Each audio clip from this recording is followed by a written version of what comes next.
तो लो भैया, फिर एक और गाना आ रहा है हमारे ट्रेंडिंग स्टार खेसारी लाल यादव जी का, होली में कहर मचाने के लिए। जी हाँ दोस्तों, सबसे पहले तो नमस्ते प्रणाम, मैं आप सभी का छोट भाई हीरो। तो भैया आप लोग जानते हैं कि आज से करीब 5 से 6 दिन पहले हमारे ट्रेंडिंग स्टार खेसारी लाल यादव का एक पहला मतलब इस साल का पहला होली गीत आया था, जिस गाना का टाइटल था मामला चोली चोरी के। जी हाँ दोस्तों, तो मैं आपको बता दूं कि फिर से एक और गाना का पोस्टर को रिलीज कर दिया गया है, जो गाना रिलीज किया जाएगा captain watch hits Bhojpuri channel से, जिस गाना का टाइटल है सड़िया संभाला। जी हाँ दोस्तों, मैं आपको बता दूं कि इस गाना को फुल्ली रिलीज किया जाएगा 26 तारीख को सुबह 7 बजे कैप्टन वॉच हिट्स चैनल पर। तो भैया हो जाइए तैयार, का है कि अभी तक हमारे पावर स्टार पवन सिंह का तो इस साल का होली का कोई गीत का अभी तक पोस्टर नहीं आया है, लेकिन उम्मीद है कि जब भी आएगा ना तो पूरा बवंडर वाला गाना आएगा। तो खैर छोड़िए, आज हम बात करेंगे जो खेसारी लाल यादव जी का जो गाना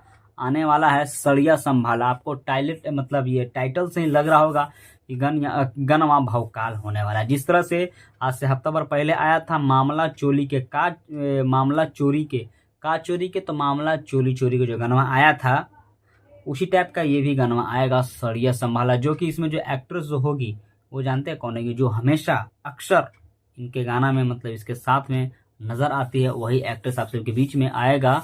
तो ज़्यादा कुछ हम नहीं बोलेंगे, चलिए वीडियो को ज़्यादा बड़ा नहीं करेंगे, शॉर्ट में ये गाना का हम थोड़ा सा डिटेल से बता देते हैं। सबसे पहले भैया, इस गाना को खुद गाए हैं हमारे ट्रेंडिंग स्टार खेसारी लाल यादव जी, और इसमें जो लेडीज का जो आपको आवाज़ सुनाई देगा वो है अलका झा का। जी हाँ दोस्तों, बहुत दिनों के बाद में एक साथ होकर हमारे ट्रेंडिंग स्टार खेसारी लाल यादव जी और अलका झा मिलकर इस गाना को गाए हैं सड़िया संभाला। और इस गाना को जो लिखे हैं वो लिखे हैं विनय वर्मा, और इसमें जो म्यूजिक दिए हैं वो दिए हैं ओम झा। जी हाँ दोस्तों, और इस गाना को रिलीज किया जाएगा कैप्टन वॉच हिट्स पर 26 तारीख सुबह 6 बजे। तो भैया जो खेसारी लाल यादव जी के फैन हैं और जो एक्साइटेड है उनका ये गाना सुनने के लिए, अपना कमेंट बॉक्स में कमेंट जरूर बताइएगा कि ये गाना बवाल मचाएगा कि नहीं मचाएगा। चलिए आप सभी का छोटे वो विदा लेता है, फिर मिलेगा नई वीडियो के साथ में, तब तक के लिए नमस्कार।